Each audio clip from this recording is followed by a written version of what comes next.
Hey, welcome back to the channel, man. You got to understand, Yo Gotti's been trying to sell CMG since the Young Dolph happened. And Moneybagg Yo is not even on CMG no more. He's BGE, is different. They wouldn't have two different names if they were the same label, the same company. One CMG is run by Yo Gotti and is going downhill right now because he's trying to avoid the Rico and get everything out of his name and put it in Big Jook's name because they already get in Big Jook, which is his brother. Ever since his brother told and they made the connection between Yo Gotti and the Young Dolph incident from 2021, he's been trying to get QC to buy CMG, and he's been trying to get Jay-Z to pitch in on it because he knows they the only ones that got the bread right now. Like QC just got paid 300 million and Jay-Z got 2.5 bill. So, but the thing is they don't want to have to go and scoop up CMG because if they still hit him with the Rico, then that Rico gonna come back on all the dudes who just bought it. And they gotta go to court and do all the filings for this, just like how the executives from YSL, they brought them up there. And when the 15-year-old said that Thug gave them rent money and paid for their food and everything, and then they brought in the labels and they all blamed everything on Young Thug. And so that's why they never believed it. And that's the same situation with Yo Gotti and CMG. When they pick up Blac Youngsta and the feds start asking him, oh, who's doing this? Like, whose idea was all this? He's going to blame it all on Yo Gotti. Because you got to understand that most people, they'll act like they loyal, but then they will not be loyal when push comes to shove. Like if you under pressure and getting talked to, interrogated, they're going to fold and tell on everybody. It's 2023 going on 2024 and people have a career of snitching now. Like they literally be looking for anonymous tips and everything and to get a piece of chicken, to get off they charge, whatever it is. So don't you think that when they go pick up Blac Youngsta, when they go pick up Moneybagg Yo, they already did this to Big Jook? And, you know, anything else, anybody else that's in CMG that knows Shondale and is connected to Heavy Camp or BGE, they going to be asking them the questions and everybody's going to go back and blame it on CMG Yo Gotti.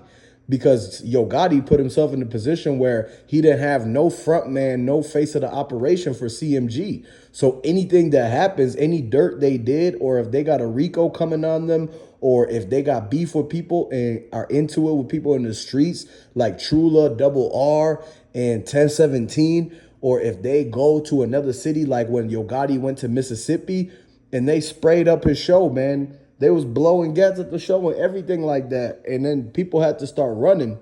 So one thing y'all got to remember is that everything that's tied to CMG still has karma behind it, including whatever went down with Young Dolph, because everyone knows that it was a beef going on between Yo Gotti and Young Dolph. And so whenever that things happen, it's like it's no coincidence that the same people who was beefing with him before are the ones who's being looked at for the end and his demise and everything like that. Y'all got to open your eyes and realize that you got to look at the facts and see that CMG is tied to that Bentley. They bought the Bentley truck under CMG's name. And when Moneybagg Yo took delivery of that, it was right after he got signed for $250,000.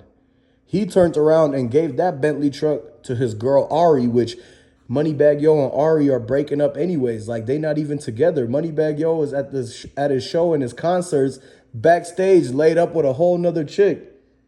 And you wonder why Yo Gotti has the baby mama issues. It runs in the CMG bloodline. Like everybody is always tripping about the wrong things. And so, yeah, when they go back and look at all of it, they're going to see that Bentley truck was literally Yo Gotti bought it and gave it to Moneybagg Yo, who let his girl drive it. And then they just parked that thing, and the neighbors been seen that Bentley parked outside on the driveway.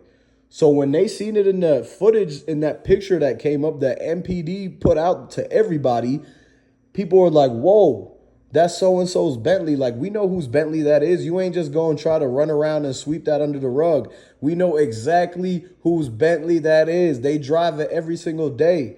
Like Ari, Moneybagg Yo's girl at the time, literally made an Instagram video where she showed the keys and how the inside has the red interior. And if you go back and look at my old video where I have the picture of the Bentley right in front of Makita's Cookies with Dolph's arms sticking out the window, you could literally look and see through the tint that it has red seats. So people know for a fact, it's already been talked about, that that's the same exact Bentley. And that's the thing that gave it all away, because when they went back and looked at that Bentley, they had to get the subpoena for it before they could chop it up into a parts car and sell it at the chop shop, because they tried to take it to a warehouse in Atlanta and ship it to AliExpress overseas, but they couldn't do it because of the fact that it was already tracked down in Atlanta, because they had the tracking on it. It was still, they never, even though they bought it cash, they got it from the car lot that had the tracker in it in case somebody wanted to make payments on it. Because it was tax time when they was getting this. Like, it was literally just tax season when they bought the Bentley truck. He got it with the CMG tax returns. And so one thing you got to understand is that Yo Gotti is paying everybody. So if they really look at who's been getting in trouble in CMG, like Blac Youngsta and Big Jook, who got caught up and got questioned for being tied up with the Young Dolph incident, you already know that they already looking at them like, oh, okay, so y'all get paid by Yo Gotti, and the only reason Yo Gotti signed you is because of the fact that he wanted you to join the beef with Young Dolph, because he wanted more numbers on his side. Like, they was trying to start an army in Memphis to go against Young Dolph, but the thing is that it won't work because Dolph is a legend now. And so people still talk about Dolph more than now than before, actually. And so that's how you know that the king of Memphis is already, that crown is given to Young Dolph, and Yo Gotti really can't do nothing about it. That's why he's still mad. That's why people still salty, because till this day, everybody's still rocking with Dolph. They thought all those fans was going to fall off. They thought you guys was going to switch sides and become Moneybagg fans. They thought y'all was just going to start listening to Gucci Mane or something, but you already know, all you Dolph fans, you're going to throw the dolphin emoji in the comment section. You're going to like this video and subscribe to the channel, because one thing you got to understand is that when it comes to Memphis, and it's a small town, and Yo Gotti versus Young Dolph, everybody rocks with Young Dolph way more than Yo Gotti, and it's just a proven fact. Like, it's like a 70% to 30% because of the simple reasons that Dolph actually gave back to the community. He put Keyglock on. He gave bigmoochiegrape $50,000 and a purple Lamborghini truck. Like, how many people have you gotten a gift from where it was $50K and a Lambo truck? So that's what you got to understand, is Dolph was doing backpack drives to make sure all the people had backpacks and supplies to go back to go to school and get their education so they could get their bread up and they could think of something that they could do as a business. So that's what Dolph was on. But Yo Gotti was just flexing on everybody. He was basically, the only thing he was really doing was putting money into the Privé restaurant, and look where that ended up getting them.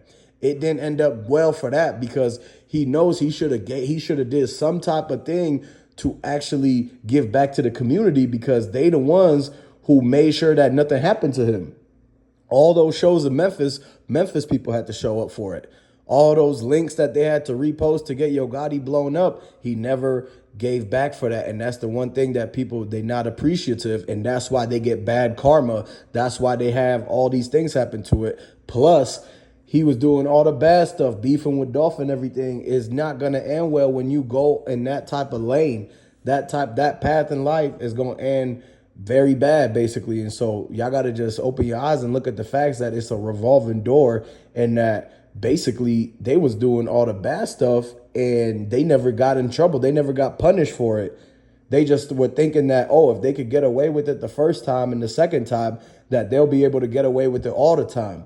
But the thing is now it came back full circle on them, and they might not be able to get away with it, and they might bring up everything that they ever done, because that's what they do when they hit people with the Rico. So subscribe to the channel, like this video, comment down below. I'm going to catch y'all on the next one. Peace.